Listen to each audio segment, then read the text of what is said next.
Hello everyone, Salam, Namaste, Adab, and welcome to today's event. Today is a very interesting topic. The title says Contested Homelands, the Making of Hindu Muslim Geographies in Colonial North India. And I believe this is how we ended up in present time in Indian subcontinent. The speaker is Dr. Nazima Parveen, Associate Research Fellow at Policy Perspective Foundation, perhaps an NGO at New Delhi. She will be formally introduced by Professor Amirullah Khan, who is a former civil servant, a development economist, and he is a professor, adjunct professor at TISS and the Indian School of Business.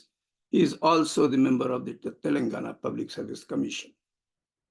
The concluding remarks will be given by Professor David Gilmartin, who is a professor of history at North Carolina State University. In his brief, I find a very interesting sentence that is about his publication, a book he has published on Empire and Islam, Punjab and the Making of Pakistan. And that is making me to think about inviting him for a future talk, as most of our audience come from Indian subcontinent. And his research focuses on the history and politics of irrigation in colonial India and the history of law and elections. And so welcome you all. And now I invite Professor Amirullah Khan for the formal introduction.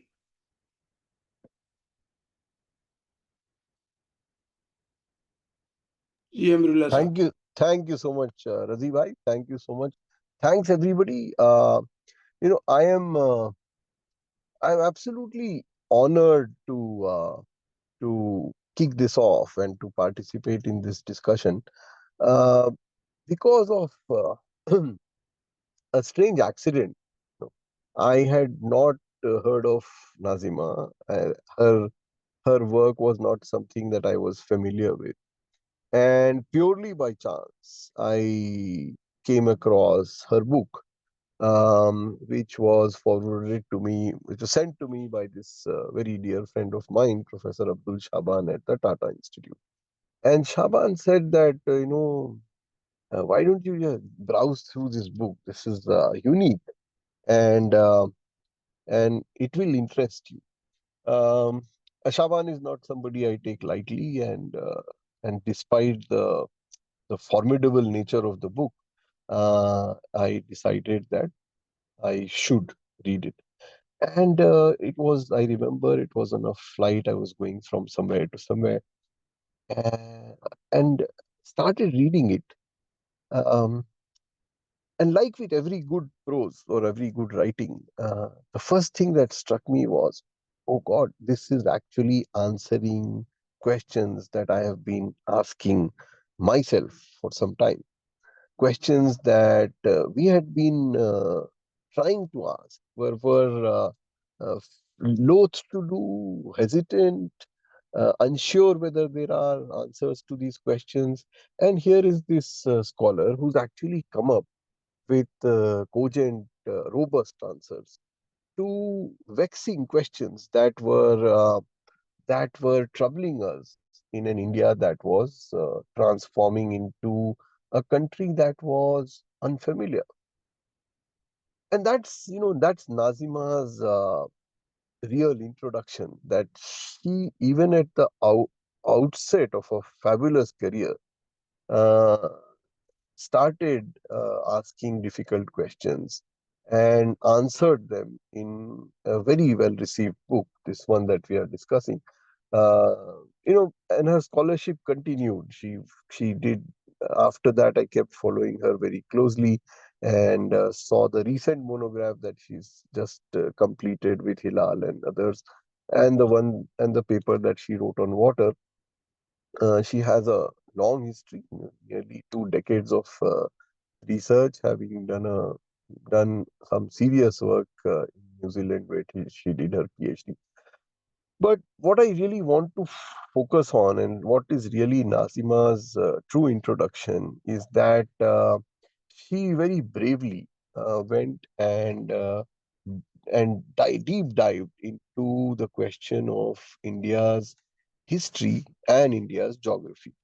Uh, why her work is important is because it asks us to focus on issues or concerns that we have ignored. Those of us, the economists, have often argued that the turmoil that we see in the country, the all the rot that has steeped in, is really a post economic reform, post 91 issue, and it's not really. Uh, it's just contemporary. It is how we have shaped the economy and the conflicts that result from economic disparity that is leading to this new India. Those of us who are looking at sociological issues or trying to look at the social structure in India, the class divisions, the caste divisions, and so on and so forth. Um, then there was the entire political view of what had happened, trying to trace India's churn back to the 1940s, the partition, the standard well-researched areas. But here was somebody who asked us and who pointed us to the geography, and that is fascinating.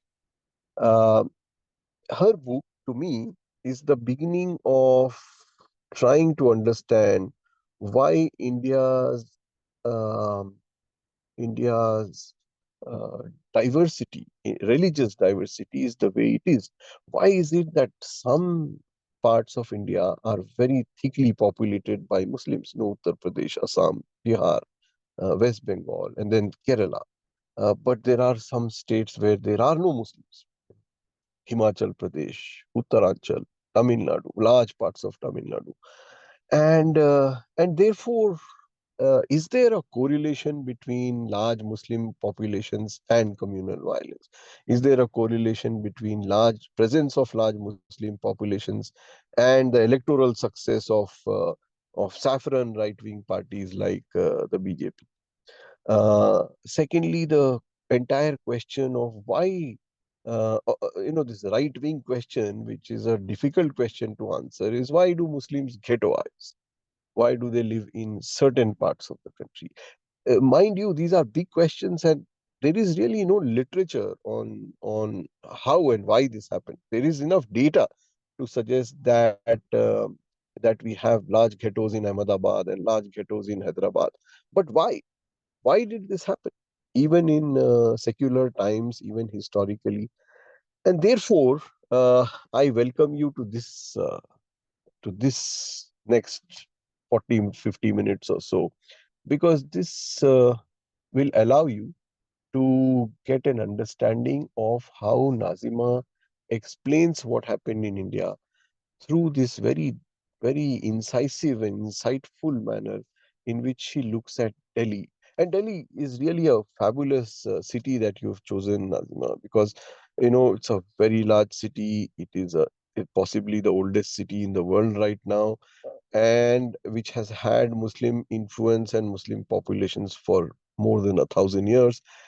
And in that, how it has shaped itself geographically, traversing through the difficult history over the last three or four centuries.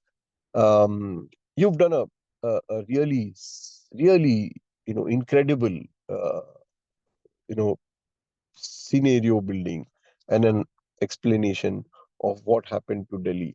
And if we take that seriously, and if we read your work, which I do very, very assiduously, it helps me to understand several issues, the and not the least important one. In fact, one of the most important one right now is this, and this is for all of you in the United States, that Nazima's book also explains to you and also helps you understand why the distaste for migrants. Uh, what is this immigration issue? Why are some political systems uh, so very annoyed, to make an understatement, with migrants? That's happening in India, that's happening in the United States, that's happening all over Europe, especially when the migrant is Muslim. I will stop here. I think that, I am biased because I really think very highly of Nazima's work.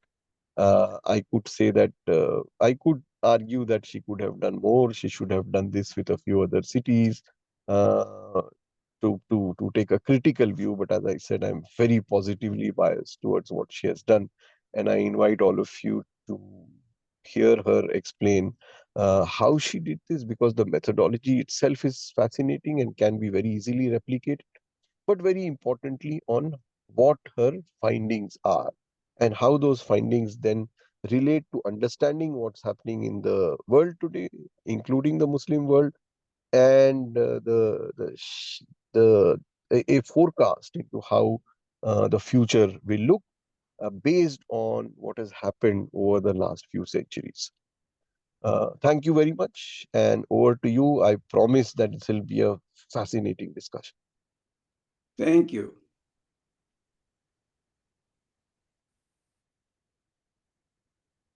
Ji Nazima. Thank you very much for these kind words, Amit bhai. I really appreciate Thank your opinion, and I hope I will be able to shed some light on the issues and meet the expectation that you have really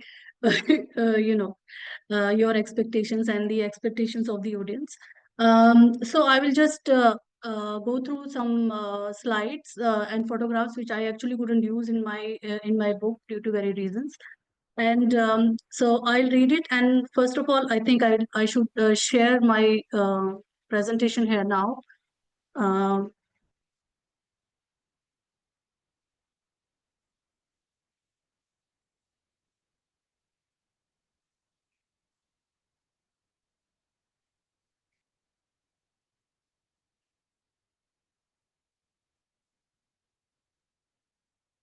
okay.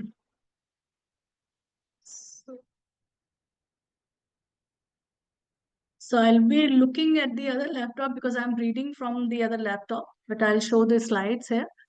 And so the topic of my presentation today is Contested Homelands, the making of Hindu and Muslim geographies in colonial North India. Just to introduce a little bit about the book, because this is only one part of the book. One chapter which I am presenting today, which is on colonial Delhi. So the book actually talks about the post-colonial developments, and it discusses the developments that goes down to the period of emergency which happened during the 1970s. So I'll start. So this is one aspect of it. So the terms like Muslim area, I'll just now here you can see that these are some of the statements which were issued by the different politicians to say that avoid Muslim area as Ramzan is going on. Don't try to create violence. Don't get provoked. It was something which was the statement made by Mamata Banerjee last year during the Ramzan period. Then Saurabh Sikandar, BJP spokesperson, he actually, in response to her, you must be aware that people who are in India, that how a kind of this kind of contestation is created, conflict is created now in the last 10 years. It's been created during the period of Ramzan and during Bakr Eid and things like that. So, what is a Muslim area, and why is there any special rule for Muslim areas?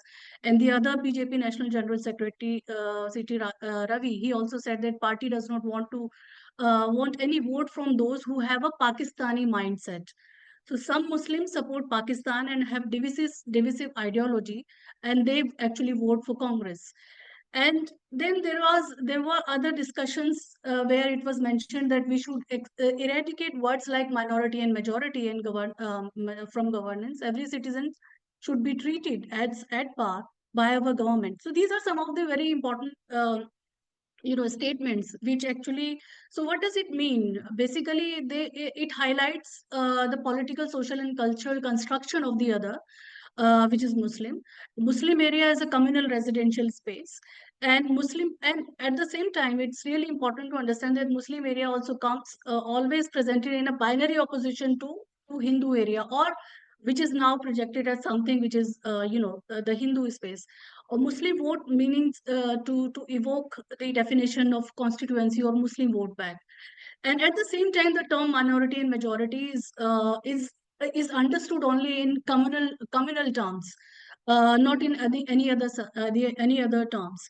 So these references to Pakistan and Hindu Rashtra also, evokes the idea of homeland. So this is something which I'm going to talk about.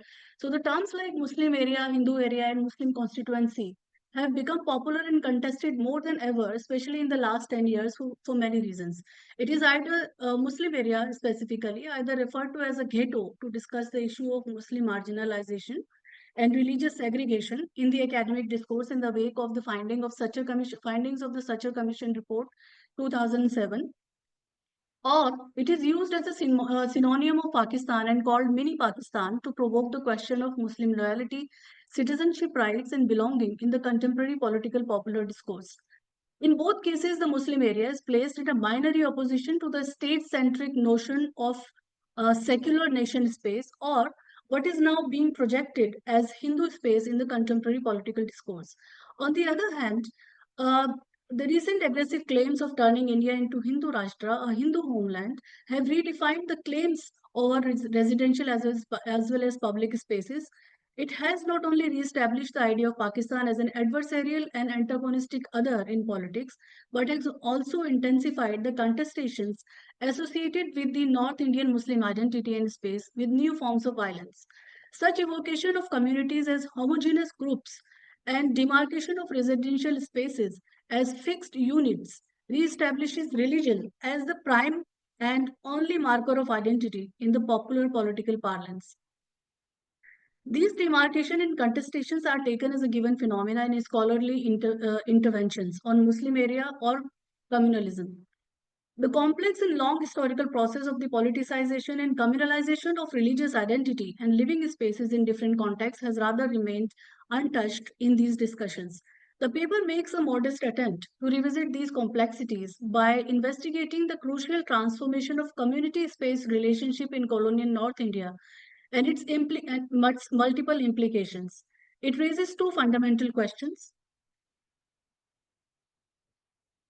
How did the relationship between community and space come to be defined on religious lines? And in what ways Muslim dominated areas are perceived as contested zones? The recent writings on partition questions the conventional understanding of partition and scrutinizes the official as well as nationalist historiography of India and South Asia that has remained confined to the developments in high politics. It has shifted the focus from the causes of partition to its impact on people and communities who have faced the brunt of colonial policies and violence in making of territorial nations in South Asia. The new scholarship defined as aftermath of partition thesis, evokes historical continuities and discontinuities to understand how partition impacted on post-colonial history and politics, how partition memory defines community identities and affects inter-community relations. Similarly, the emerging scholarship in social sciences and humanities has problematizes this space or place, which is understood as borders or territories, regions, cities, residential neighborhoods, and even public or private property, as a critical conceptual category.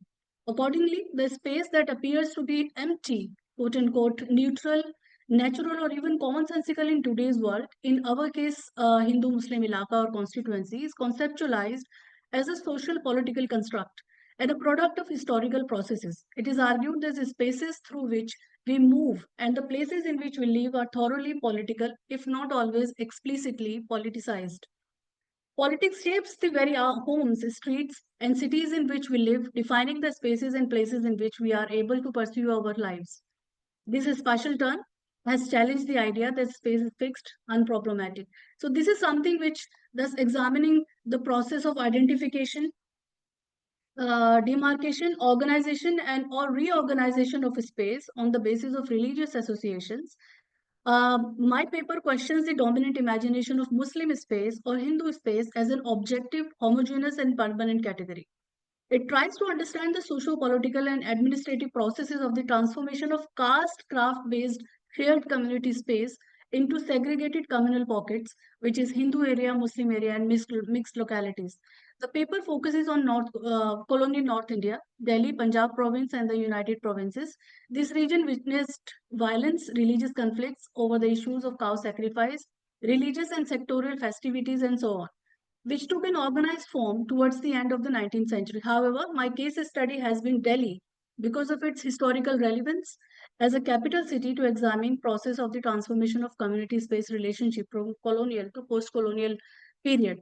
So before moving on, I use the term, just to clarify, I use the term communal geography to highlight the colonial process and politics. It does not mean the people belonging to different communities moved to make segregated quarters in colonial Delhi, nor does it define mohalla as a communally charged space.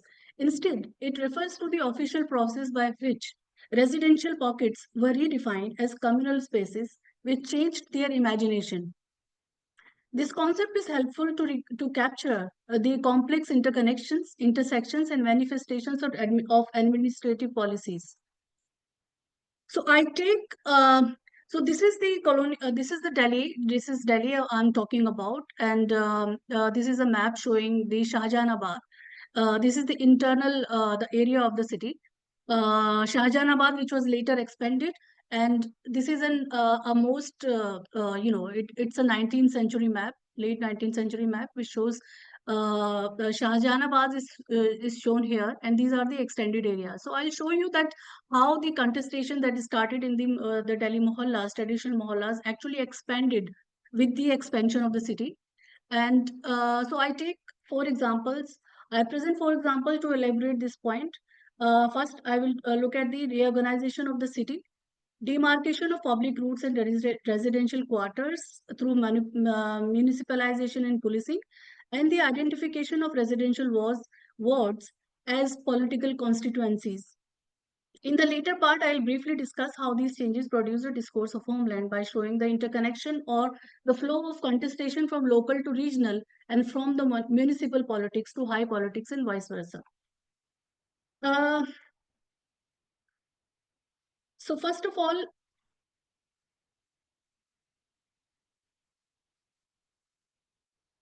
so I follow Sudipto Kaviraj's argument. I think I'll leave this part now and just briefly to say that Sudipto Kaviraj argues that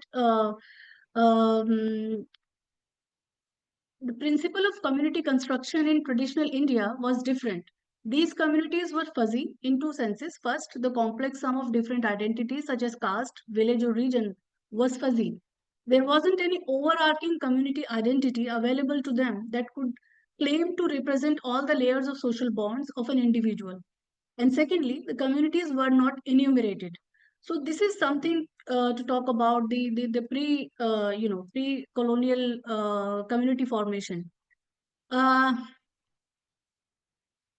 No, just okay. So before I move on to the three movements or processes, it is important to briefly discuss the. There is some problem in my laptop. Just give me 1 minute.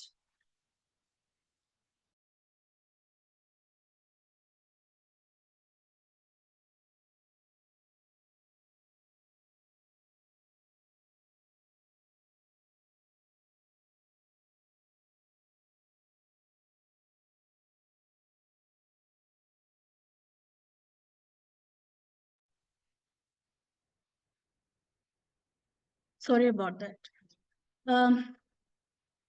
So it's important to briefly discuss the traditional residential pattern of Shahjahanabad, the capital city of Mughal Empire. Shahjahanabad's demographic pattern was primarily based upon the conventional caste hierarchies practiced commonly by different communities. It was because first of all, class or prestige was an important factor in the traditional demographic makeup of Mohalla, since it had a crucial place in the overall administrative discourse of Mughal cities in India. Thus, the Mohallas were also clearly demarcated on the same lines. Secondly, religion was not the defining feature of different mohallas because the religious belongings were deeply intermingled with caste, class, and prestige. So there were some concentrated areas like the settlement of Muslim nobles and Muslim upper caste traders and merchant communities around religious places, and in important bazaars, but the existence of such pockets was not marked as Hindu-Muslim, or they were not contested zones. It does not, however, mean that the religious differences were insignificant. Apart from the cow-centered minor religious conflicts, tussles were more sectarian between Shia Sunni and among Hindu sects, including the Hindu-Jain conflicts, and at the same time, these were more localized in nature. The British East India Company occupied the city in 1803 and controlled its administration as protector of the Mughal Empire. The company residents strengthened the traditional mohalla system initially and practices of Kuchabandi in the initial phase. However, the events of 1857 played a significant role in the spatial redesigning of the city.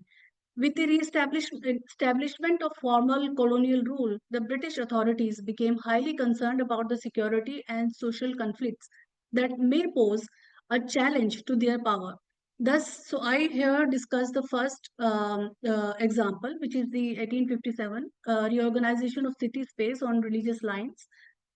The colonial administration employed mechanisms for selective treatment of communities immediately after recapturing the city in September 1857 to deal with the possible security threats, and most importantly, to punish the rebels.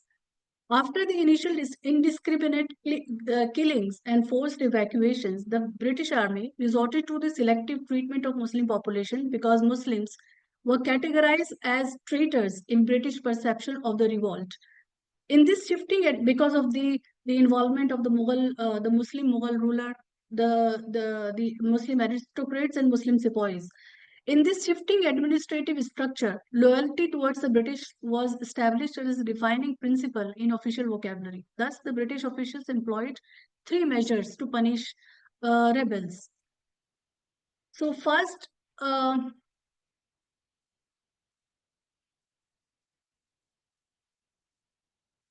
first measure was the army captured most of the Muslim religious places of worship, which were seen as symbols of Muslim presence and Mughal power in the city. Following this policy, the major mosques, including Jama Masjid, Eidgah, and Madrasa Ghaziuddin, were occupied and used as barracks for years. In fact, it became an unwritten British policy that mosques can never be allowed uh, to remain in the hands of Muslim population, as these places were seen as the main rallying point in the instances of violence. Secondly, a selective clearance drive was carried out to ensure security and better surveillance. Mohallas populated by Muslim rebels were destroyed, killing the residents, and many properties owned by Muslims, including havelis, mansions, palaces, and even places of worship, were destroyed during this drive. A number of other properties owned by Muslim nobles were confiscated and finally sold or auctioned out to the favorable groups. Thirdly, a selective resettlement policy was employed. Initially, only Hindu or non-Muslim population were specifically allowed back into the city at the initial stage under proper restrictions in January 1858. It was the official policy at that time that Muslims should not be employed around Delhi except those who remained faithful, and these should be treated with special favors. The Muslim population was readmitted into the city by an order in 1860 after a number of petitions were filed by some loyal Muslim residents. The officials issued protection tickets or permits to ensure restricted and registered entry of Muslim population in the city. These policies and the reorganization of city space disturbed the caste and craft-based demography, and most importantly, established religious identity as a defining marker of communities and residential pockets for the first time. These policies actually set the future terms of discourse of colonial politics. The city was envisaged as a battleground of different communities. As a result, the boundaries of colonial surveillance and conflict management expanded massively. It further replaced the traditional administrative mechanism by the municipal structure of local administration. Following the Councils Act 1861 and the Police Act 1861, a number of municipal councils and municipal boards were set up in different provinces, including Delhi, Punjab, and UP by 1864. Reorganizing the city space into a new administrative category of ward. So now you can see that the very Shahjahanabad, it's a very zoomed map, and you can see that there were different wards, naming 1, 2, 3, And so there were 12 intramural wards and 3 extramural wards, meaning the 3 wards were outside the Shahjahanabad area. So I'll show you that how these wards then were defined as Hindu-Muslim areas. Um, Later, the Municipal Act 1867 empowered municipalities to tax, to spend, and to make bylaws and regulations for conflict management and for the improvement of cities. The municipality thus emerged as a site where different interests, British, local, sectarian, religious, and commercial, intersected. The second example that I'm taking here is the demarcation of residential pockets and public routes on the lines of religious identity. The codification and legalization of cow slaughter and the regularization of meat business turned out to be the most contentious question that produced communal geography in colonial Delhi. Cow sacrifice, as a number of Freitag, Chris Bailey, and Narayani Gupta, and many other scholars have shown, was a point of dispute between Muslims who performed ritual sacrifice and those groups who worshipped cow in pre-British period. But it never became a serious conflict, since the Mughal rulers had prohibited cow slaughter on the day of Bakr Eid. However, the British administration tried bringing it into a legal framework, initially for fulfilling the high demand and requirement of beef among British officials and in the army cantonments in general in general times, and later for conflict management during the festive occasions. In this process, they also tried to regularize the meat business. In this process, the authorities completely neglected the royal proclamation issued specifically on Bakr Eid Day and codified the practice of slaughter by issuing various orders and decrees at different times, which actually, in effect, produced more complications. The conflict management had two important aspects. One, regularization of the practice and delimitation of the community space. The authorities came up with a set of administrative norms to legalize the practice as they started controlling the Punjab province in 1845. The government produced a set of rules in 1849. These rules were extended to Delhi as well before 1858, since the Delhi territory was part of Punjab province. The rules were based on British policy of neutrality that meant that the British officials were, quote unquote, expected to expand equal rights to all native religions and to align with none. Thus, the officials actively committed themselves to concede Muslims their reasonable right while regulating the exercise of this right in a manner that it did not cause offense to others. Now, the 1849 rules ordered that animal slaughter would not be permitted within 300 yards of cities, towns, or villages where the Hindu and Muslim population was mixed or living in close proximity. It further instructed that demarcated spots should be provided for the shambles and butchers' shops away from any religious place of worship. Moreover, it was ordered that beef should not be exposed for sale in shops within towns. These rules lacked any clause for penalty in the instance of a violation of law in relation to slaughtering of animals in meat trade. Thus, new set of rules were imposed from time to time. The Delhi municipality concretized this demarcation of space and cultural practices with more modern and rational vocabulary and clubbed meat business, which included the slaughtering, transportation, and meat trade, under the definition of offensive trades. This municipal bylaws issued in 1913 finally set a comprehensive legal framework in this regard. This legal framework had multiple implications. First was the demarcation of Hindu-Muslim residential space. According to these bylaws, the only legitimate place where this commercial and cultural activity could be performed was either areas occupied by a majority of Muslims or outside the city walls. Although the presence of these meat shops did not create any major dispute, the slaughtering, exposing, and selling meat was considered a danger to communal harmony. It shows how commercial activity and food habit transformed into an everyday legal administrative conflict, and at the same time, how a caste based occupation was also seen from the prism of religious community.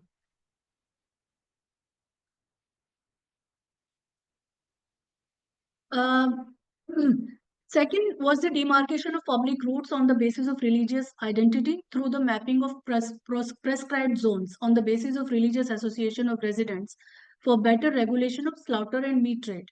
In this emerging legal administrative discourse, Bakra inevitably became the most sensitive of all other festivals. The authorities employed special preventive measures because the celebration involved significant movement of people and activity throughout the city for 3 consecutive days. Thus, the municipality created delimited zones, drafted a design for clear mapping of routes for animals taken for sacrifice, and formed a comprehensive and intensive scheme of surveillance.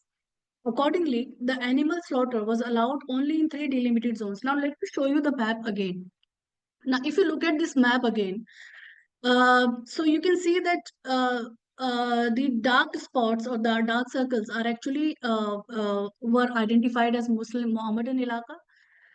The hollow circles are identified as Hindu Ilaka, and the gray circles were identified as Hindu and Mohammedan Ilaka, combined ilaka or mostly Hindu ilaka with few Mohammedan. Now, this is very interesting because this is the vocabulary, this is the administrative vocabulary, this is the vocabulary of the administration that it used. One of the most important aspect is that it never happened during the colonial Delhi that people moved from one place to another to make segregated pockets. So these areas were identified on the basis of the religious association of people who were living in that particular area. So this area, like Hindu area, it was identified as a Hindu majority area. So it was a Hindu majority area. There were Muslim majority area, and they were a combined area. And you can see that. So if you look at this, this is Trukman Gate here. So if you follow the cursor here, if this is Trukman Gate, this is where the old slaughterhouse was situated. So if you look at the routes that were demarcated, so these routes were demarcated on the basis of these, the religious association of people living in these particular areas to ensure that no conflicts happen during the slaughter or during Bakr Eid. And as we will see that accordingly, the animal slaughter was allowed only in 3 delimited zones. So there were zones created. So we can see that how these areas, which were, they started, uh, uh, uh, they were given a religious identity for conflict management. Within these zones, the certain use of certain streets and bazaars were strictly prohibited. Each zone had a gate of the city through which cattle could be brought and flesh would be carried back through the same gates. These routes were clearly based on religious configuration of areas, and that is the Hindu dominated, Muslim dominated, and combined mohalla. This marking, however, increased the possibilities of a clash on all festive occasions for religious processions, Diwali, Dashera, Holi, as the contest over public routes and community spaces did not remain confined to the celebration of Bakr Eid. And what is important here, so this is the Turkman Gate where the old slaughterhouse was situated. And if you see here, this square here, this is the slaughterhouse which was built in 1915. So you can see that the contestation that which was within the city, within the small city of Shahjahanabad, also expanded outside the city with the expansion. Uh, Now, the other aspect of this was the policing. Intensive policing was the third way to ensure peaceful celebration of religious festivals. The government designed various schemes to confine religious practices to certain areas. For instance, after 1874, government employed a scheme for police and other disposition in the event of communal riots in Delhi. It was called CRS for policing the city. Initially, the CRS were designed for 3 continuous days on Bakra Eid, but later it became a norm on all festive occasions. The scheme aimed at thorough investigation of activities. Its purpose was to, I quote, to guard places of worship, picket danger spots, and prevent gang attacks in the mohallas where one community is weak. Consequently, every ward falling in the category of sensitive pockets was policed, and every street was patrolled and monitored to look out for disturbances. In this sense, we see that every gully, mohalla, and ilaka came under the purview of the administrative mechanism, describing and categorizing each with its communal character.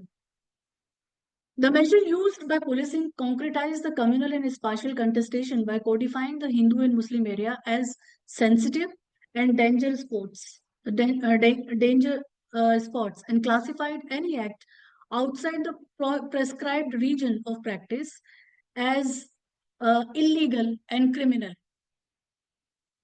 So you can see here this police order as well. I have highlighted these, this, as I was saying, that this is the official or administrative language, the vocabulary, and it shows that this is a police order which was issued for Sadar Bazaar, which is one of the very sensitive areas of Delhi, which has seen many communal riots during the colonial Delhi and post-colonial Delhi. The Pahadi Tiraj was called Hindu Ilaka or the Muhammadan Ilaka, and Hindu and Muhammadan Ilaka. So this is how the vocabulary actually was introduced. Regulation of slaughter and meat thus became an important factor in dividing the urban space on religious lines.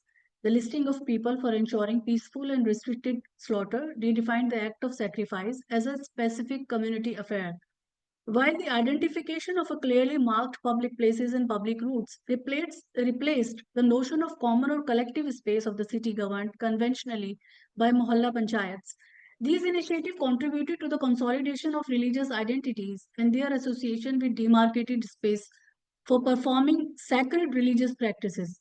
Terms used in these official orders, such as habit of cow sacrifice and Muslim houses and accustomed places, and so on, officially classified and demarcated space where religious practice of particular communities could be legitimate and permissible. Now I'll move on to I'll move on to the fourth example, which is the political representation, municipal wards as Hindu-Muslim electoral constituencies. Political representation of Indian subjects in local bodies is the third and most important example that gave a political identity to the Hindu and Muslim communities and residential pockets. The Ripple municipal reforms of 1880s, which advocated the idea of political representation of Indian communities through local self-government, later converted these administrative wards into electoral political units. The government introduced restricted franchisee in 1884 in Delhi with a voting right to the landed and educated class. It is to be noted that by the late 1880s, separate representation in various forms was adopted in several Punjab municipalities like Wazirabad, Lahore, and Amritsar. Similarly, Aligarh municipality in UP was also given communal electorate in 1890. This uneven and segmented configuration of the power structure became very complex and communalized when the scope of electoral politics expanded at the level of the province. This development had significant manifestations in high politics because the municipalities and the rural municipal boards were also electorates for the election or nomination in the provincial councils. Um, Professor David Gilmartin's work on election law, Muslim nationalism, and the election process in colonial Punjab has shown the crucial. Just give me 1 minute.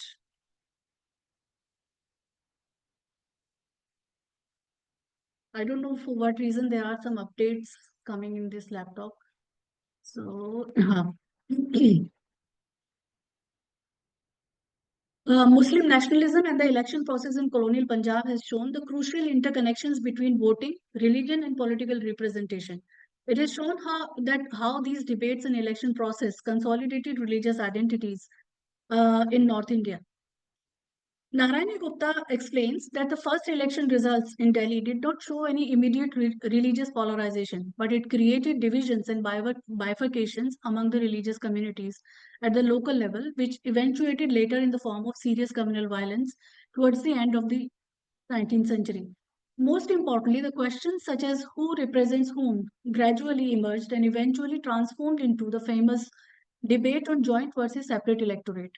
For instance, the 1909 reforms made it mandatory to establish communal representation at different levels of governance, including the municipalities.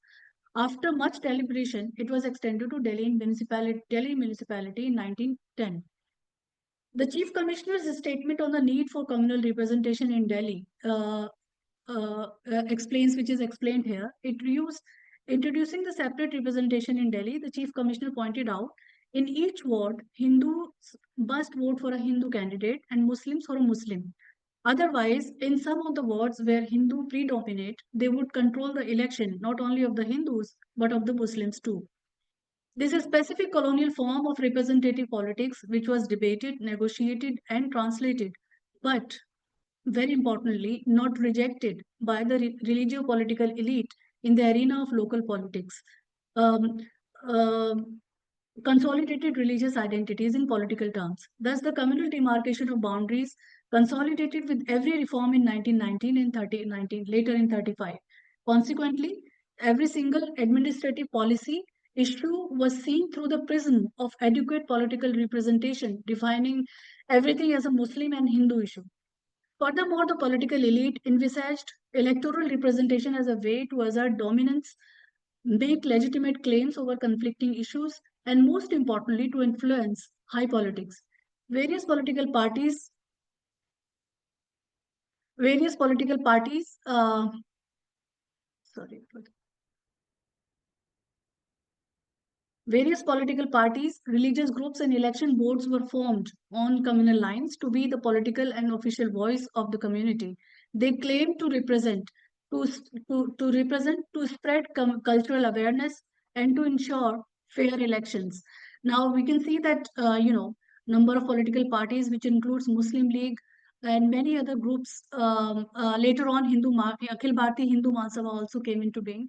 And then also in the later phase, Shiromani Akali Dal was also formed in 1920, and Khalsa National Party was also formed in 1937. And most importantly, Hindu election board and Muslim election boards were also formed in UP and in other north cities to ensure that the elections were fair, and there was no there was no corruption in the election. Corruption in the sense that the counting was proper, their communities were represented properly. So by mid 1930s, separate electorate was established as an official norm at all levels of government.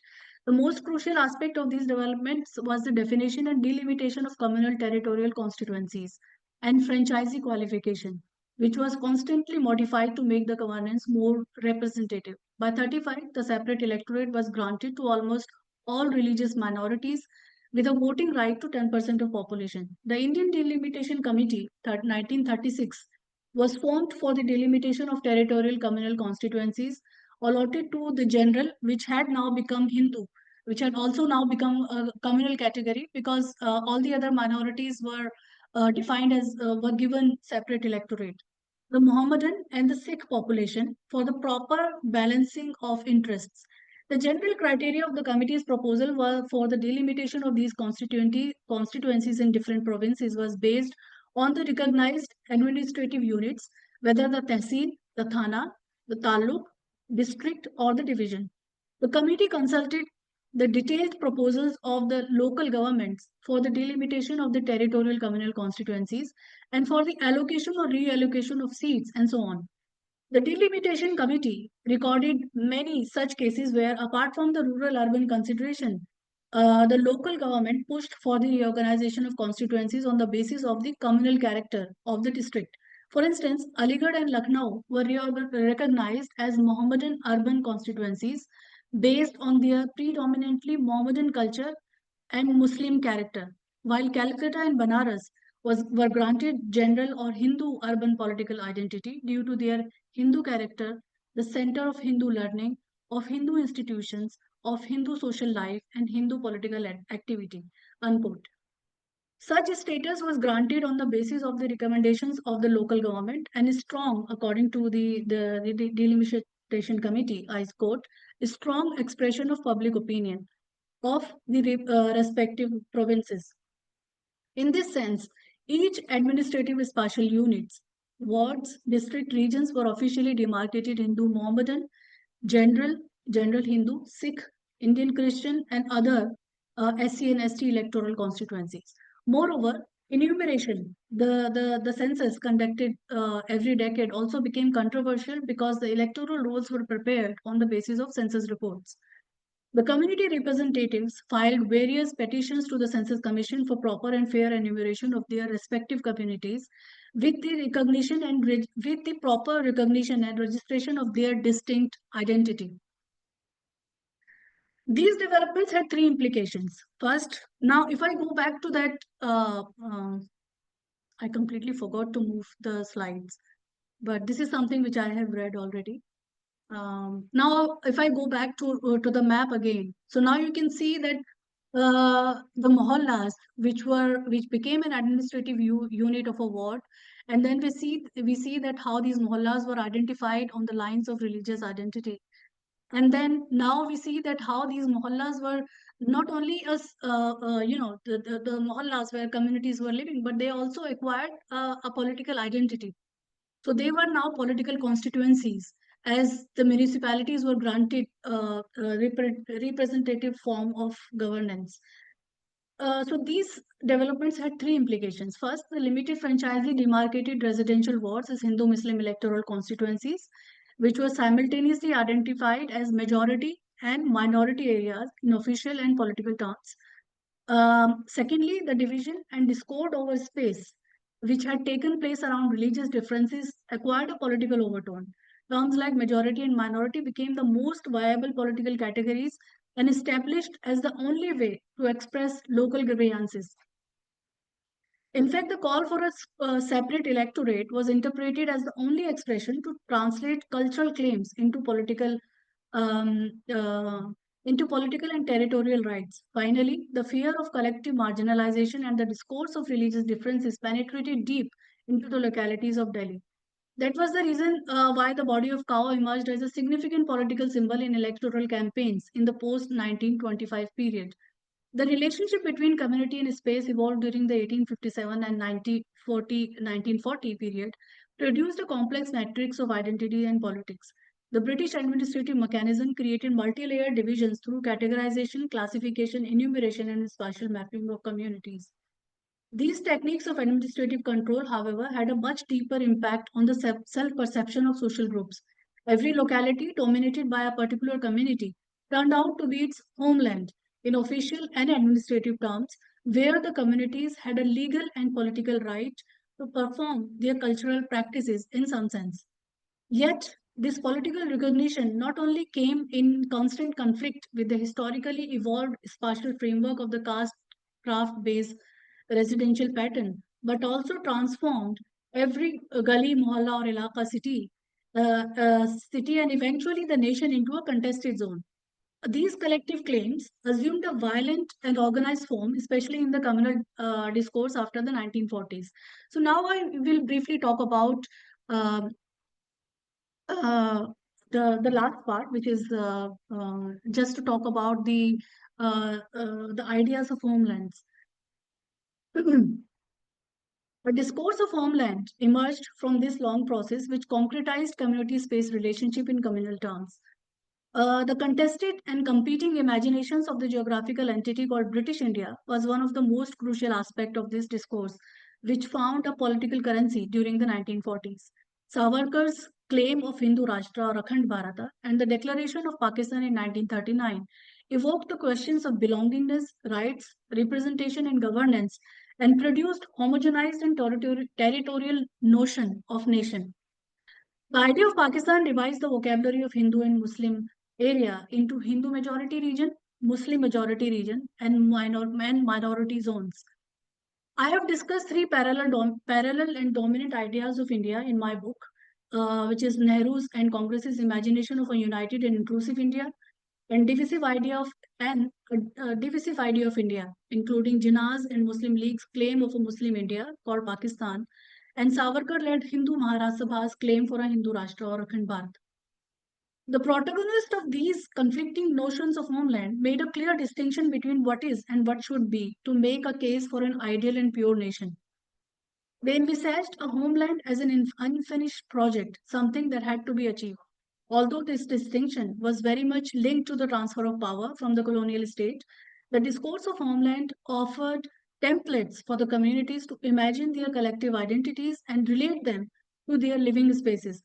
The ideological premise of these notions of homeland could be seen in the schematic imagination of the notion. So I didn't have time to explain this, but I'll just show you the symbols and the notions of homeland could be seen in the schematic imagination of the nation through idioms, symbols, dress codes, and powerful political vocabulary.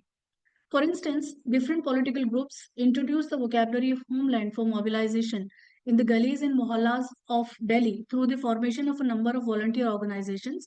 So these are some of the symbols that are used. So this is a photo of an advertisement which was published in Dawn newspaper, and that how the Jinnah cap, which became a symbol of Qaid-e-Azam, it was sold out. It was sold to, and at the same time, communities were actually urged to to show flags and wear these caps or wear these symbols to show solidarity with the political ideologies. So this is something. This is an Intelligence Bureau report which actually talks about the context of 1940s. It says that a truculent split is growing among volunteers of different classes due to an aggressive political agenda, aggressive propaganda, and a training agenda along military line, which is being vigorously imparted everywhere. So I should take some water.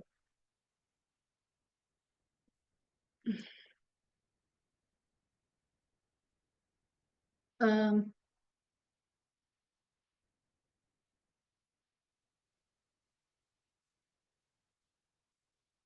so a number of volunteer organizations called armies, guards or senas with Independence Day, pro-Pakistan or anti-Pakistan Day campaigns during elections, as well as in normal times. Uh, these senas were created to carry out the campaigns in different mohallas.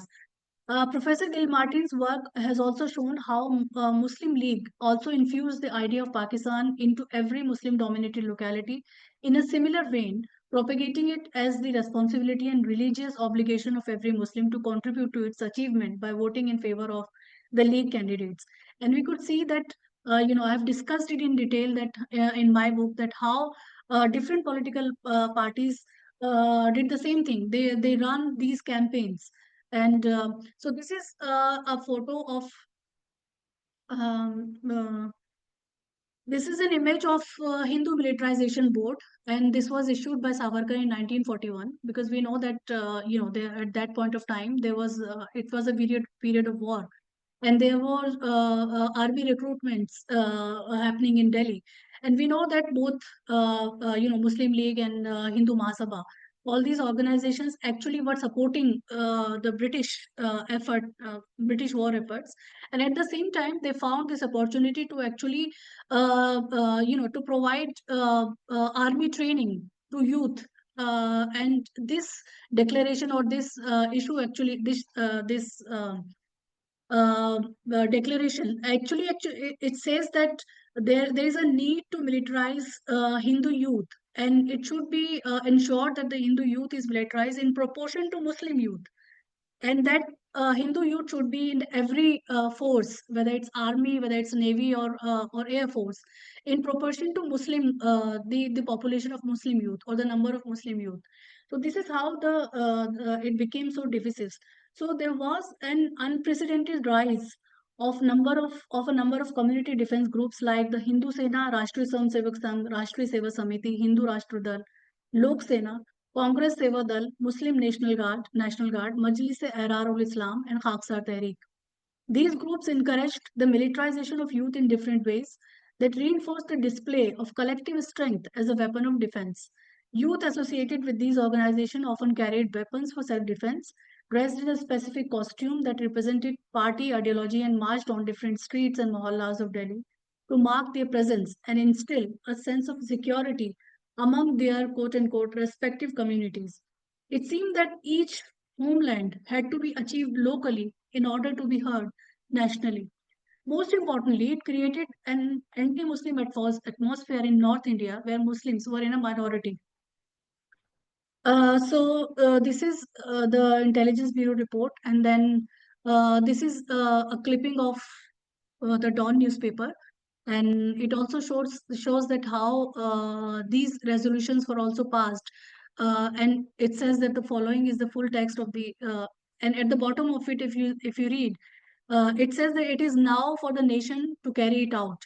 So basically, the nation is defined only in divisive terms.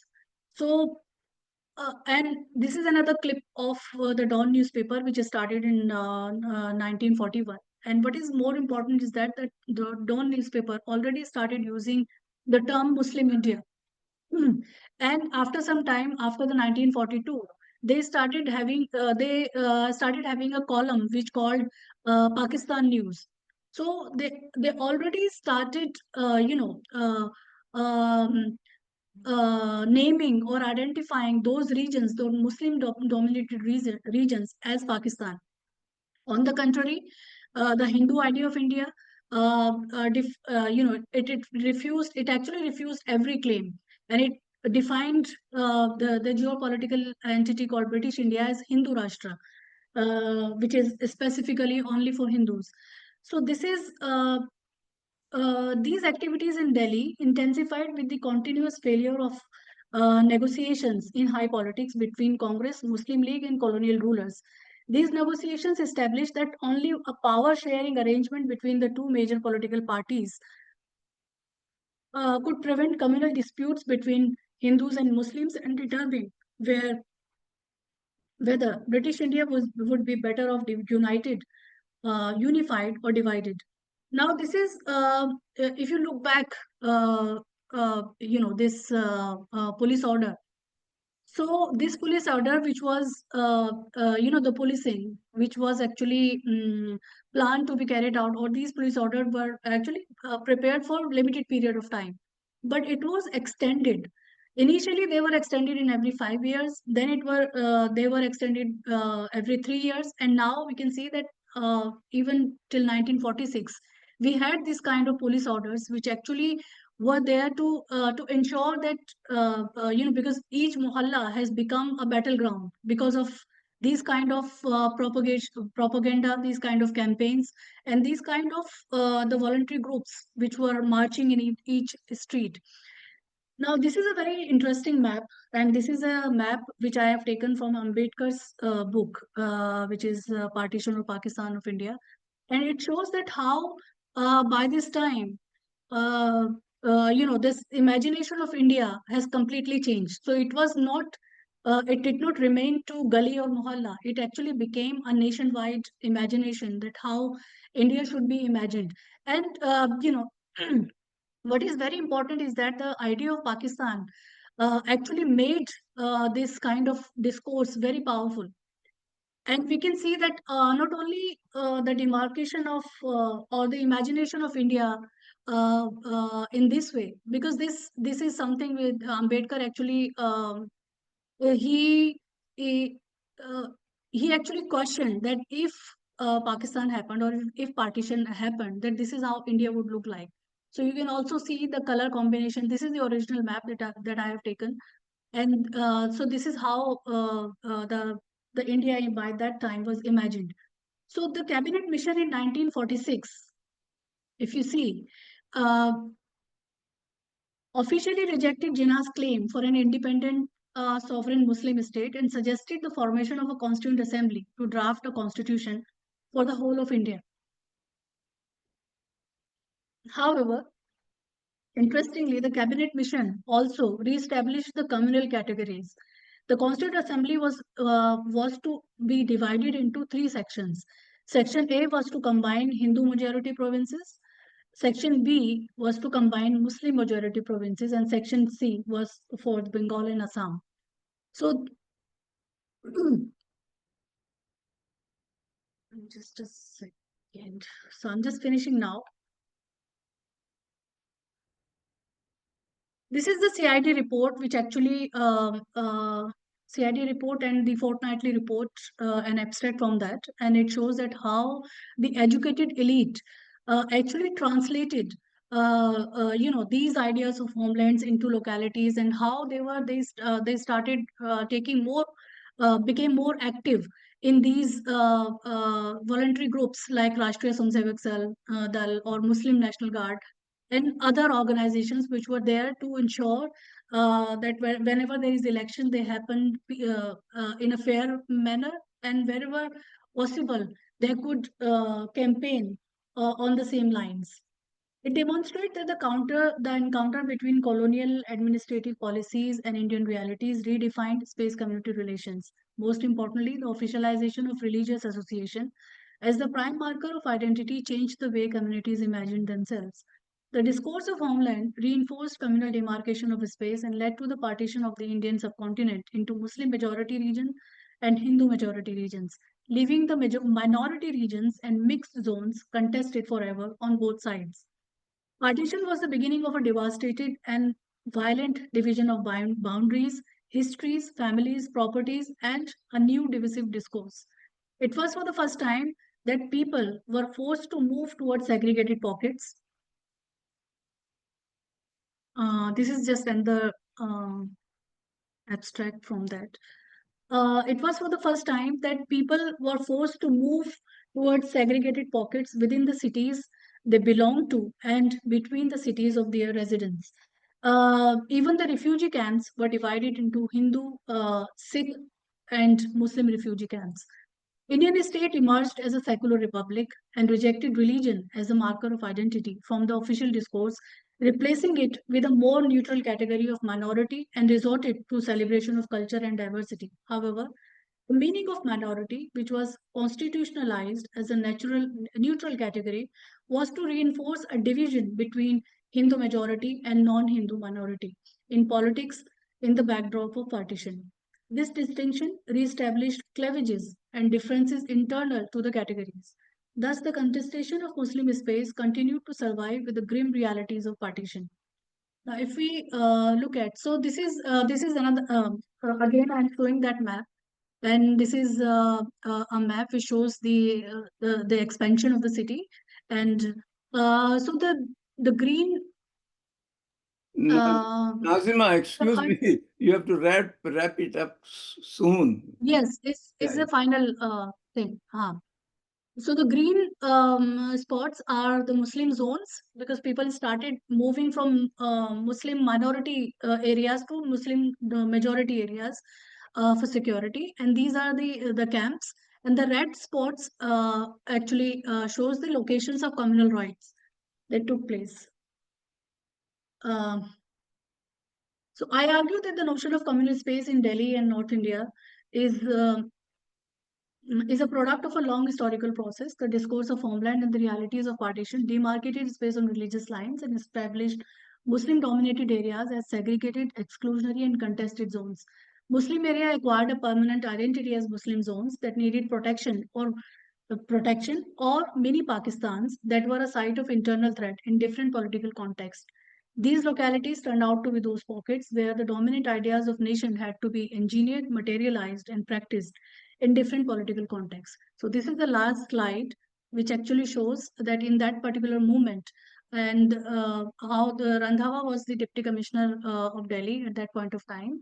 And he says that the creation of so-called Muslim zones, which are nothing but miniature Pakistans, is resented. If we are building a secular nation, then why these compartmentalization and zoning of citizens? These localities are a serious menace to law and order, and and infused with the large number of Muslims to this place is due to a deep conspiracy aimed at the establishment of a Muslim rule at this place. Thank you very much. So I finish here. Thanks a lot for your patience. Okay, so can you take it out? Thank you very much for a wonderful presentation. It needed certainly more time. Can you take off these slides now? Hey.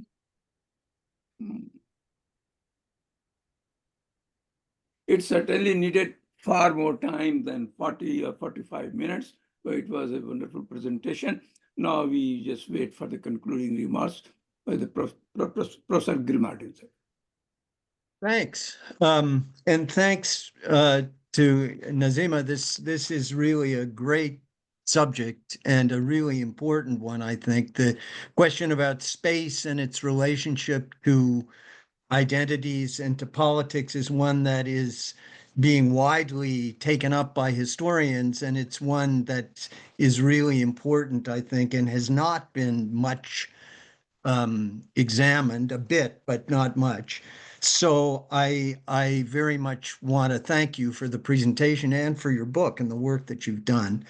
And also to say, with respect to partition, I mean, you quite rightly emphasize how there has been a tendency in the literature on partition to focus, when it comes to the background to partition, on sort of high politics and the negotiations that mark the late colonial period. And then to talk about the actual experience of partition as one which was very much felt by the common people, but the role of the people in general in the lead up to partition has been much less studied. And your work, I think, provides a window on that. So what I'd like to do is just raise a couple questions, I hope quickly, which really are just suggestions about certain themes and ways that the significance of what you're doing could be expanded on, and in relation to that, to suggest what some of the difficulties are in thinking about this story of space with respect to the coming of partition. So there are 2 points I wanted to focus on, though there's so much in your talk, there's plenty more one could discuss. But the 2 points are, first, there is a question here. I mean, your work on what happened after 1857 and the various ways that the British turned communal space into a category that very much shaped administration and ultimately shaped politics is really important. But we do have the big question as to exactly how did this colonial agency in the creation of these conceptions of space, how much did this actually influence the way people thought about their own lives and identity, particularly, as you note, the fact was, in most cities in northern India, the local organization of residency was tied to mohallas that were generally not organized on the basis of religion, but on the basis of religion, sometimes connected to all kinds of other identities, including caste identities and occupational identities, and a variety, and class. And as you noted, history, the importance of religious shrines and association of neighborhoods with past families, and so on. And so the question is, how was it that this British approach actually came to penetrate in and transform how people thought about these things? And this is, of course, a really difficult question. But one element in this, which has been discussed by some historians, particularly people who have looked at religious riots, like, for example, Sandria Freitag, one of the things that they've emphasized is that very often what drives the popular mobilization of these spatial categories is precisely the competition among different political elites within these different communities, that is, among the Muslims themselves, among Hindus, based on a number of different identities within those categories, but very often tied to changing economics and to the position of different castes. And so in that context, it's been shown that religious riots and violence often are a product of the fact that certain elites have a real interest in creating violence to challenge pre-existing dominant families or dominant classes. So there's been discussion about riots in places like Agra or Lucknow, and all of these suggest that this is not just a product of space being used to separate Hindus and Muslims into distinct zones, but is also a critically understood in terms of the interaction between this and competition among Muslims and among Hindus, particularly by elites who are trying to maintain their position. And this very much translates over into what happens when separate electorates are created as well. So I think this is really important to note. Separate electorates create these constituencies, these spatial constituencies, which are associated with Muslims or associated with Hindus, though the British for a long time referred to them as general constituencies, non-Muslim, basically. But nevertheless, what separate electorates do is also create arenas where Muslims compete against Muslims. So elections within separate electorates do not involve mobilization of Muslims against Hindus per se. They involve different Muslim candidates, often with different interests that may be sectarian, they may be caste-based, they may be class-based. So we've got this continuous process of internal conflict being the way shaping the way that space and notions of space gets mobilized. So one could say a lot about this, but just to suggest this is a question that I think is important to consider in this story. And then quickly to go on to the second point I wanted to raise. And this has to do with this question as to whether we can talk about a kind of directional narrative between the process of local homelands being created to the construction of a national homeland. And you very persuasively show some of these connections and how important they are. So this is great.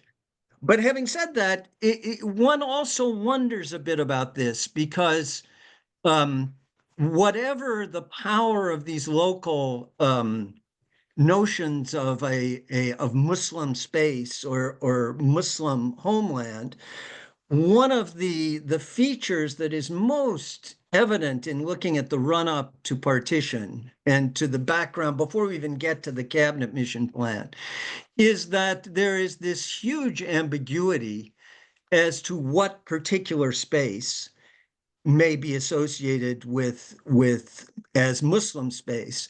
So that even as late as 1946, as you showed us, the form of space that's being argued about is Muslim India, which is not kind of tied in to any particular space. And of course, as many historians have noted, the two-nation theory of Jinnah is one which is unusually divorced from any notion of space.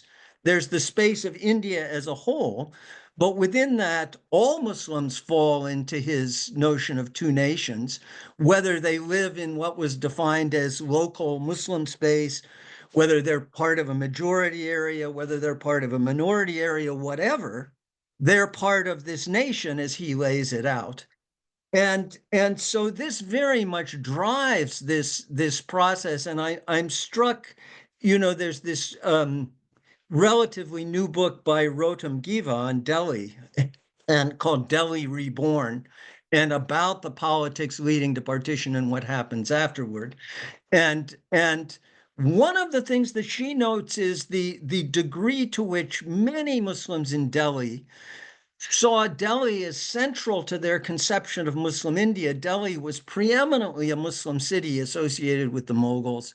And they imagined you couldn't have a Pakistan that wouldn't have Delhi.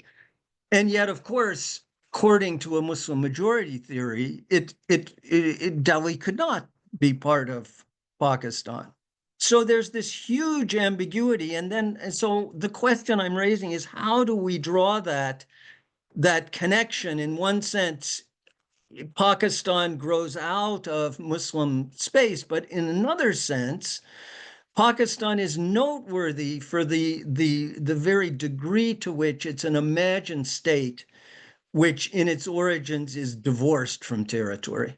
And you can see this if you look at the connection of Pakistan to a particular territory or even to issues of environment, where it's extraordinarily disconnected from what exists on the ground. It's a kind of imagination of an identity which sort of floats free from all kinds of grounded social relationships. So I don't want to take much time because we don't have much time left, but just to say, I immensely enjoyed this paper and the book, and I think it's all very important. But I do think there's some questions that might be, pushed a little further. So thank you. Thank you, Professor. And thank you all the three speakers. And now we will go into question and answer session, which will be moderated by our host. But before that, the announcement for the upcoming Saturday talk, which again will take us to the British period, the Scottish intervention in British colonialism, radicalism and education in colonial India. And the speaker is Professor Parimala Rao, who is a historian and professor of history of education at the Zakir Hussain Center for Education Studies at Jawaharlal Nehru University. She will be formally introduced by Professor Amol Patwat, who's from Ambedkar University, and the concluding remarks will be given by Professor Mazhar Hussain, who is also connected with Jawaharlal Nehru University. So over to Dr. Rafat Hussain for moderating the question and answer session. Thank you. Thank you, Dr. Raziuddin. So before we begin a question and answer session, I'd like to thank all three speakers, Dr. Parveen, Professor Khan, and Professor Gilmartin. Thank you so much. It was a wonderful talk and introduction and the concluding remarks. So the question and answer session is open. You can raise your digital hand or put your question and comments in the chat box. So let's begin with the raise hand is from Imtiaz Saab. Imtiaz Saab, go ahead, please. Sorry, is it all right if I respond to Professor Gilmartin's questions? Yeah, please go ahead. Then Okay, we will. thank you very much. Thank you very much, and I'm really glad that you raised these questions because these are the contestations that I have actually discussed in my book. I don't imagine that this was the only way that people, imagined themselves. They were always, these were caste-based and craft-based mohallas, and they were based on the occupation relations. So, it did not happen that they all of a sudden, or gradually, even gradually, the caste differences remained very volatile even during the 1940s. So if I give you one example, and the question that you asked, that how administrative policies actually force people to rethink in that sense. So one of the examples is the example of the Quraishi community. The Quraishi community, who was associated with the meat business, and they were also into the trade, into slaughtering and meat trade and everything. So they played a very prominent part in the city's life. And as we know that it was mainly the Muslim residents of Delhi. So I won't say that it's only Muslims who were into eating meat or who were non-vegetarians. There were many communities who were non-vegetarians, but most of the occupation was actually run by the Quraishi community.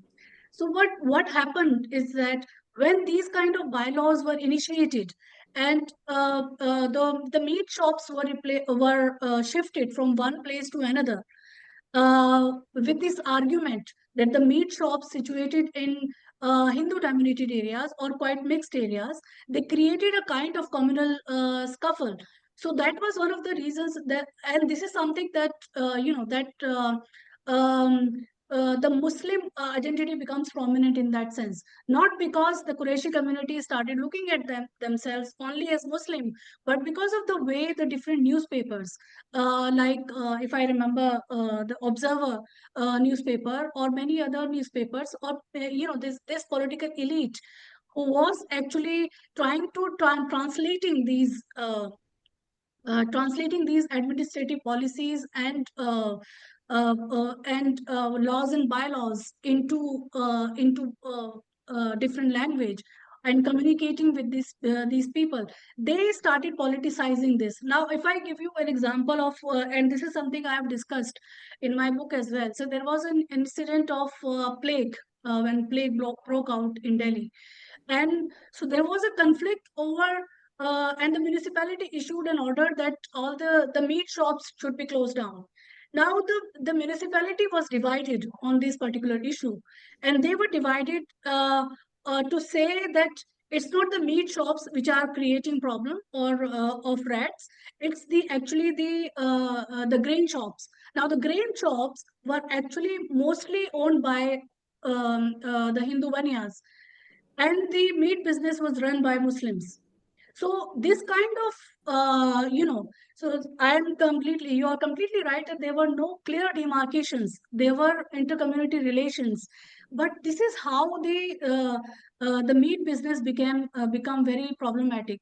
And at the same time, the initially Sandria Freitag has also discussed that how the initial conflict was over the sacrificial cow, the slaughter of sacrificial cow, not the everyday kind of, it did not take an everyday kind of conflict. But later on, as we see, as the and Bailey actually makes a very powerful argument, and he says that these kind of conflicts become more prominent when there were administrative changes. So when there was a change with the power structure. So as these administrative changes were taking place, and we know that cow was always, cow was a part of the agrarian as an asset of the agrarian economy. But eventually, cow was, it was translated and it was communicated that the cow was very much sacred to Hindus, to all Hindus, and cow then become a political symbol and Thank you. an Thank you. identity. Let's, Dr. Just let Parveen, me give Dr. me 2 Parveen, minutes, please. Yes, let, just give me. let me ask Professor Gilmartin, do you have any question or you are fine with our explanation? No, it's very interesting. All these things, I mean, one could talk much more, but thank you, Yeah, Nazima. there is always. Very good. Let Issue, me just respond Nazima, to a second question. Nazima, Let me Nazima, just respond. please. Ji. There is a limitation within question answer session. Okay. There are many question attendees who want to ask. Yeah, if we have time, You you have can. to be brief. You have to be very brief. Otherwise, you can't answer. Yeah, thank you so much. Thank you for your understanding. Mr. Imtiaz. Thank you. Now I could unmute myself. Initially, I could not. Good.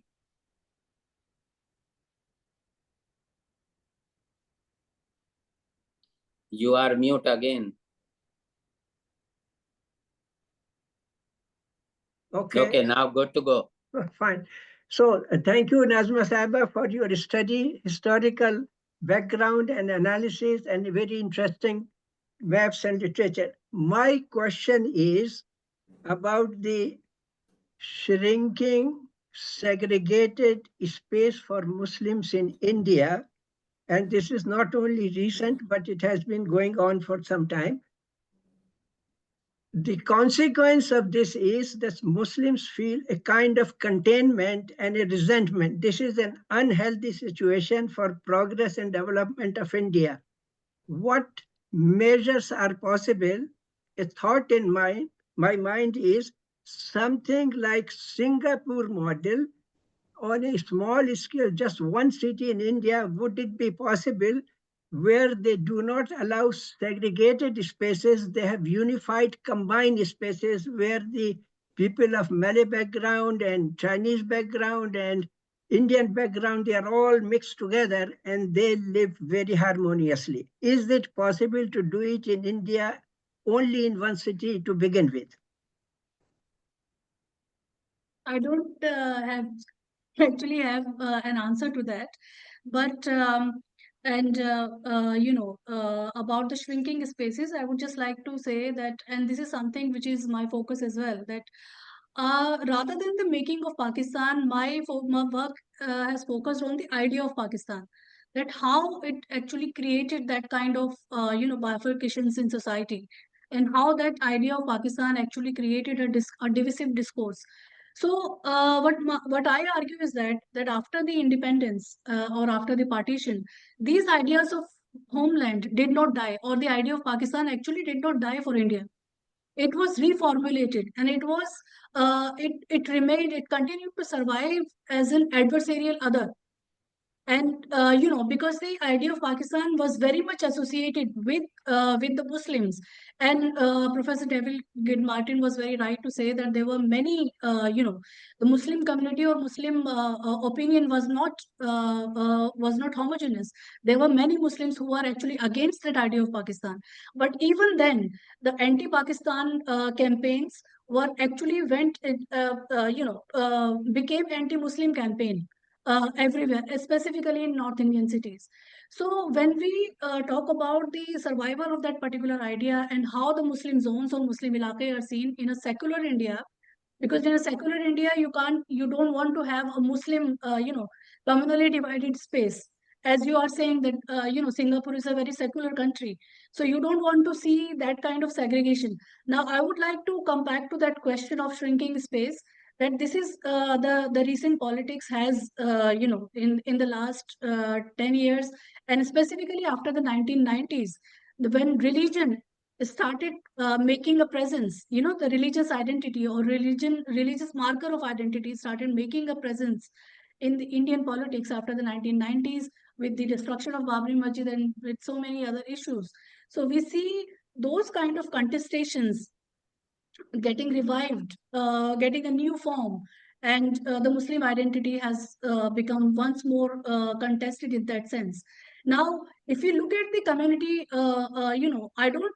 Uh, every community has multiple. Every community is diversified.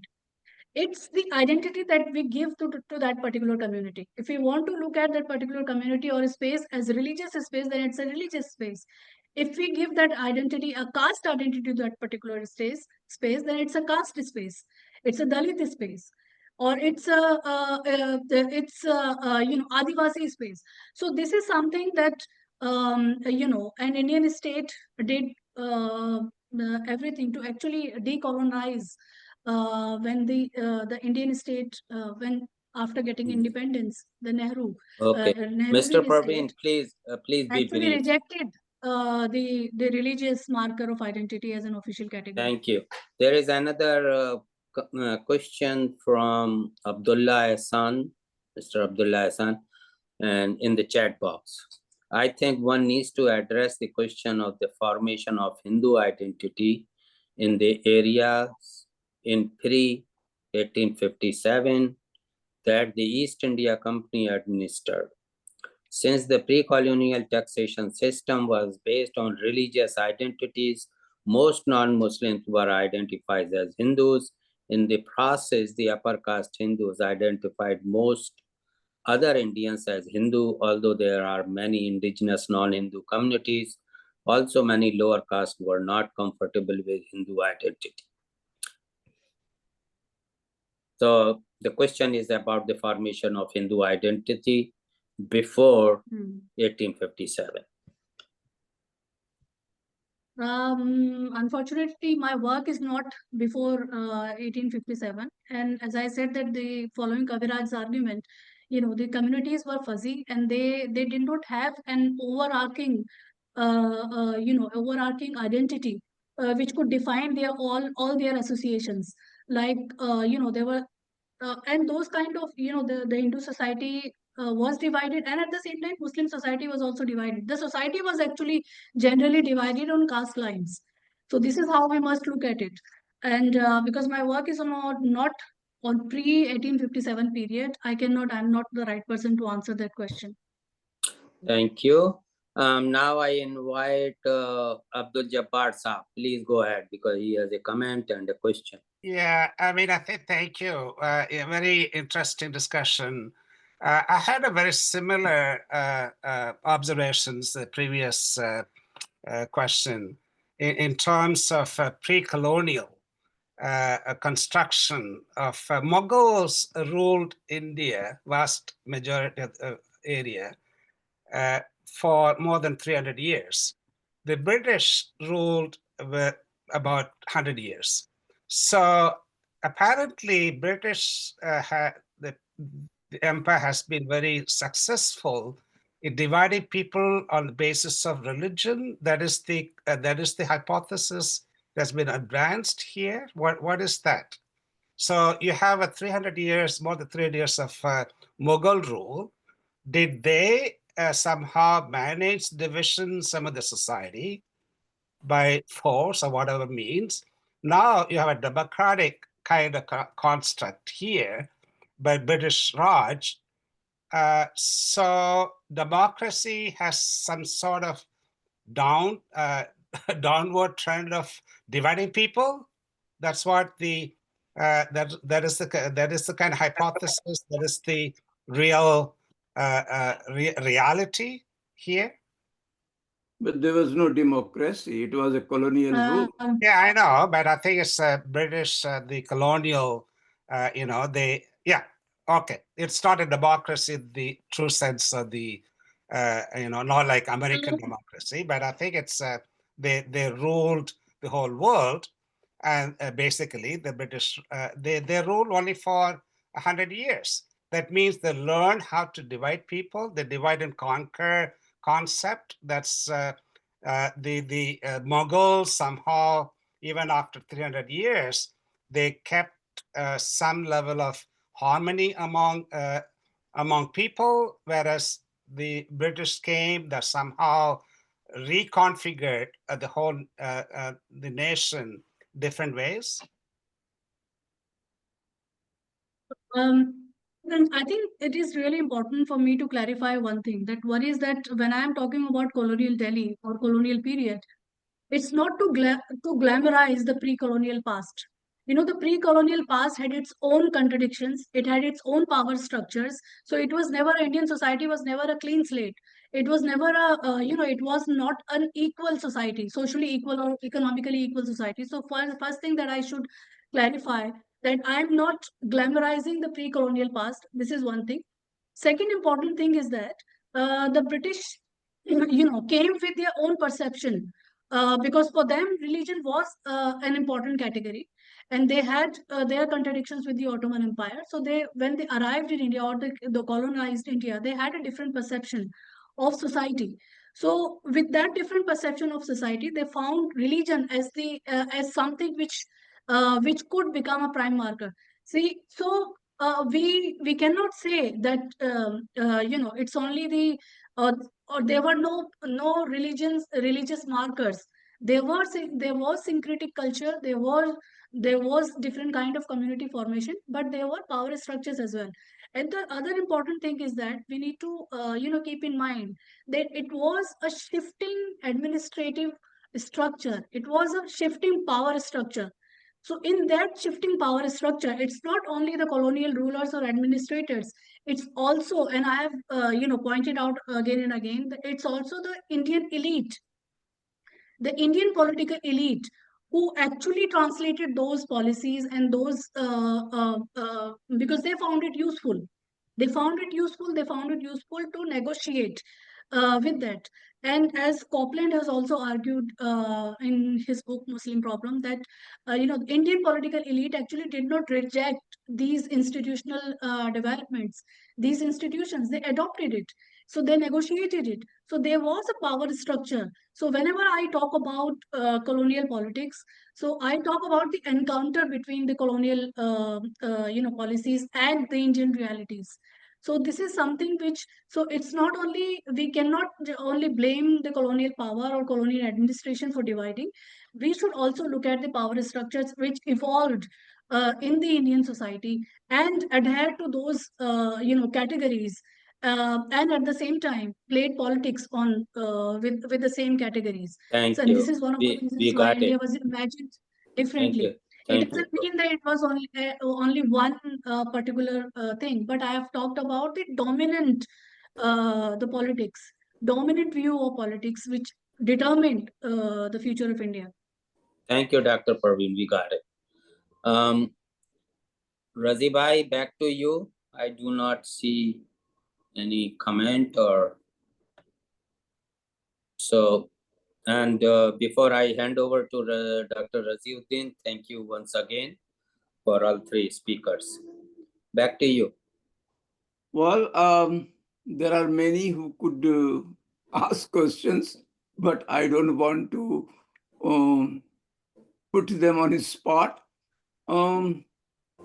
Professor Barbara Metcalf is sitting here. If you would like to make some comment, that will be most appreciated.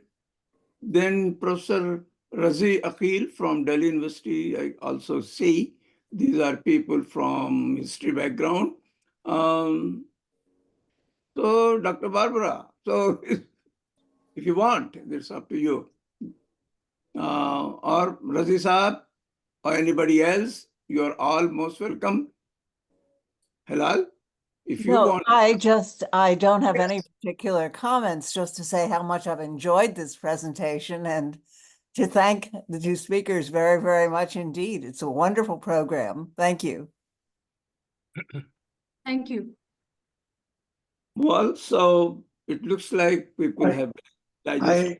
I have a Yes, Dr. brief, Nazir. Yes, if please. I may. Go ahead. First of all, I'd like to thank Professor Parveen and Professor Gilmartin for their very incisive comments. My question is a general one, and it relates to interfaces between civilizations, faiths, and nationalities.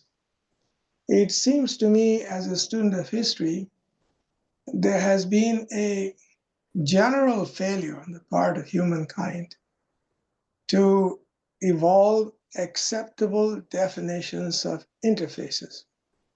First, there were the interfaces between faiths, faith and space. If faith is a projection of the heavens and earth, must it necessarily lead to conflict? That's one question. Then in modern times, as the nations evolved, how do you define a nation? Do you define a nation on the basis of faith, community, space, or contract, as it is in the United States? And then if there are interfaces between these various different elements, how do you accommodate the shared spaces while maintaining the autonomy of the individual? So that the question of the interface between the autonomy of the individual and the power of the state comes into play in there. If either of the professors would like to make a comment on it, it was a great tragedy. The partition of North India was one of the great tragedies of the 20th century. It should not have been.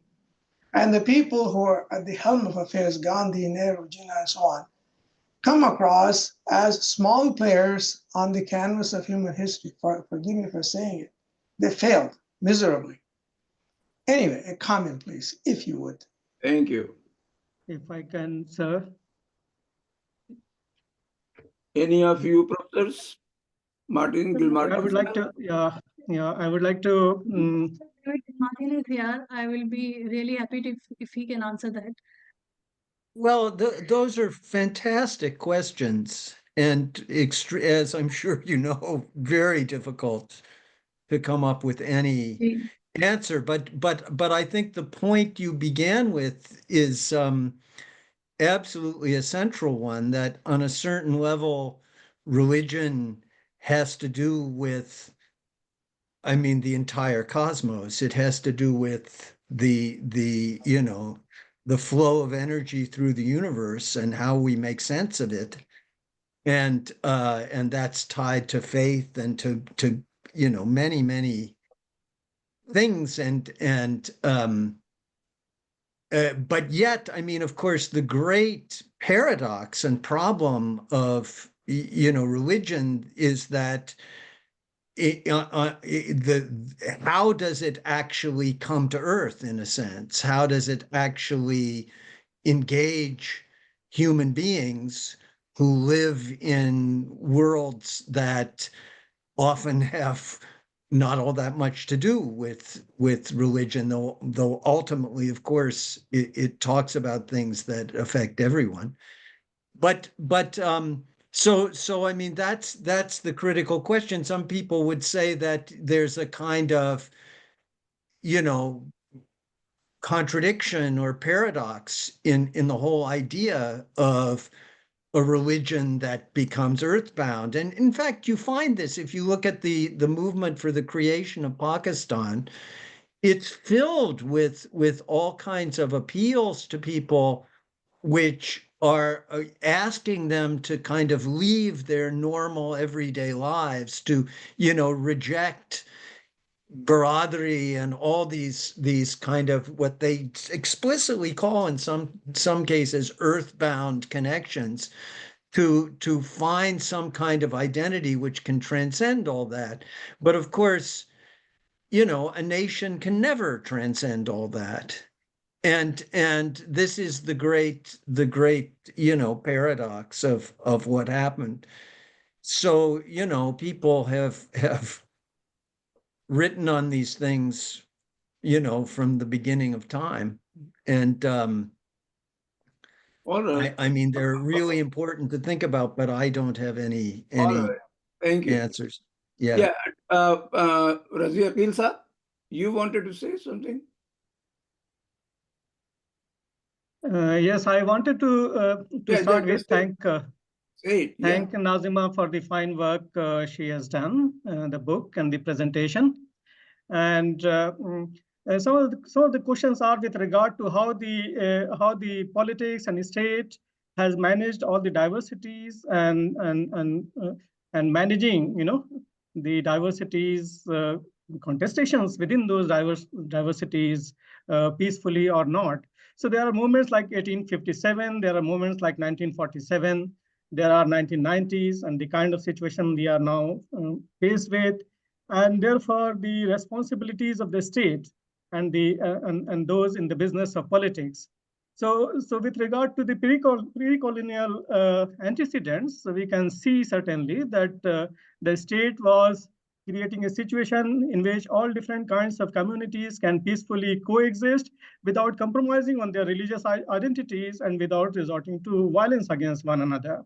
So the state would not be playing communities against one another in terms of leading to a situation where riots, etc., will be happening, or communities will be demarcated different spaces in which they can live, and then those would then turn into the ghettos of the kind that we are faced with. So certainly there was a pre-colonial system in which different kinds of diversities could peacefully coexist. Since the colonial times, 1830s onwards, 110 years, we see that situation have been created in such a way that those communities would be now pitted against one another, and there will be movements. 1857, we saw that entire Old Delhi area, which Nazima has spoken about, was forced in such a way that Muslims have to vacate. And Ghalib is complaining about it, Mirza Ghalib, 1857. All Muslims had to be completely leave the place. And within 90 years, we see that many pockets have emerged once again. Muslims are back. And again, in 1947, Muslims are being forced to vacate, saying refugees are coming from Pakistan and they will live in their houses now. So it is what politics does, what the state does to these communities, and the kind of abuses in the name of religion, and all the divide and rule that we traditionally know about have created these kinds of situations. But the specificity of the line Nazima has studied with regard to caste and this Qureshi thing and the Bania people and all different kinds of interests within the society creates situations where eventually it becomes difficult for communities to peacefully coexist. Now we know examples of how, in areas, new areas which are being built, societies where they are going to be very, very homogeneous in the sense that different kinds of people will not be allowed to coexist, live in a society. I mean, because we are talking about Hindu-Muslim situation, Muslims will not be allowed to live in a predominantly Hindu society and vice versa. There are this question of vegetarianism, and not merely about beef eating, which is a very long history, 500 years or more, violent, examples. People will kill you for eating anything. So obviously these are difficult questions, but Nazima has handled them very well. Well, thank you. So I have the last. I would just like to make one point here, and thank you, Razibhai, for making this point. I think this is very important, that how state actually looks at citizens, how state looks at citizens, how a state defines communities. So if there is a kind of official identity given to those communities, like the religious identity or the caste identity, which is recognized constitutionally and recognized officially, then we know that all the policies and everything is made on those lines. The laws are made on those lines. So what is specific in colonial Delhi or colonial India, specifically in Delhi, is that the religious identity was officially was officialized. It was an administrative category. So the politics that shaped, the politics also took that particular shape, where the mohallas were communalized, where this religious identity was communalized. And I really like the difference which Freitag makes between the religious rights and communal rights. That how before 1920s, everything, the conflicts that were happening were localized, and at the same time they were more religious conflicts. So it did not lose their syncretic, the nature, because everybody used to celebrate those festivals together. But after the 1920s, or as the situations, as political parties were formed on the same lines, as they were arguing more on the religious identity. So we see that how that religious identity became a communal identity, where a very strong other was created. So, colonial history is very much complicated, and there is a lot of work that needs to be done. But this is only one effort that I have tried to make. And it doesn't mean that I can now try answering Professor Gilmartin's question about the Pakistan idea. So definitely these were the political ideas, these were the politics. But how the elite actually translated those ideas into localities. When I interviewed the people who had actually seen that kind of, who were young at that point of time, and what Pakistan meant for them. So, for that person who was once, when he was very young and he studied in Anglo-Arabic school, he said that in that particular moment, it made us feel Muslim. So we had no idea where Pakistan was going to be, or what shape is going to take. But it made people feel Muslim, or at that point of time to have that kind of security. And at the same time, when I interviewed a person who was a Biradari head, and he said very bluntly that it's only people like you, educated people like you, who actually politicize these issues, who had something to do with Pakistan.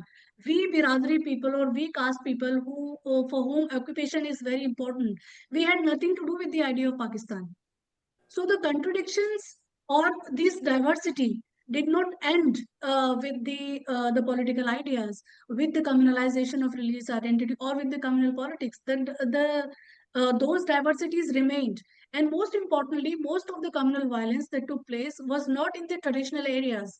Most of the communal violence that took place in the 40s and after that was in the extended city of Delhi, where the new relationships were formed, where people who came who were the government servants and who were given certain quarters to live in those quarters. So one of the abstract that I have shared from the fortnightly report of the 1946, it says that how this political elite has nothing else to do than to discuss communal politics, and they are their participation is increasing in those senas or armies, and they are becoming very interested because, and their those divisions can be seen in the matters of promotion, in the matters of they are competing with on the same grounds as Hindus and Muslims.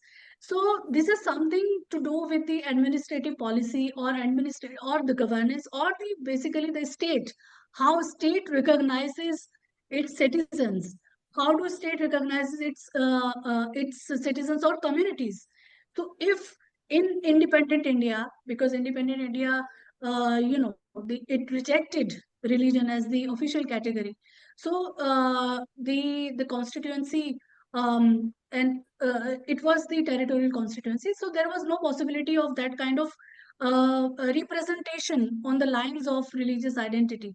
But it did remain, it did survive in politics. So there were different negotiations, different kind of politics that continued to survive. And this is one of the reasons why in 1967, there was a very national cow protection movement, which happened. And we know that how cow became an important marker, a cow became a political symbol. So this is something, these realities are very complex, of course, and one book is not enough. And this was only one paper that I presented. So obviously I could have not presented everything. So my question was only to show how those caste-based areas acquired a religious identity, and they were seen as Hindu and Muslim areas. So I think that is something that I tried to show. Razi, can I ask a simple question to Professor Gilmartin, please? Razi? Well, yeah, I mean, what you just said, Nazima, makes complete sense. I mean, yes, clearly what you presented was only part of your big project.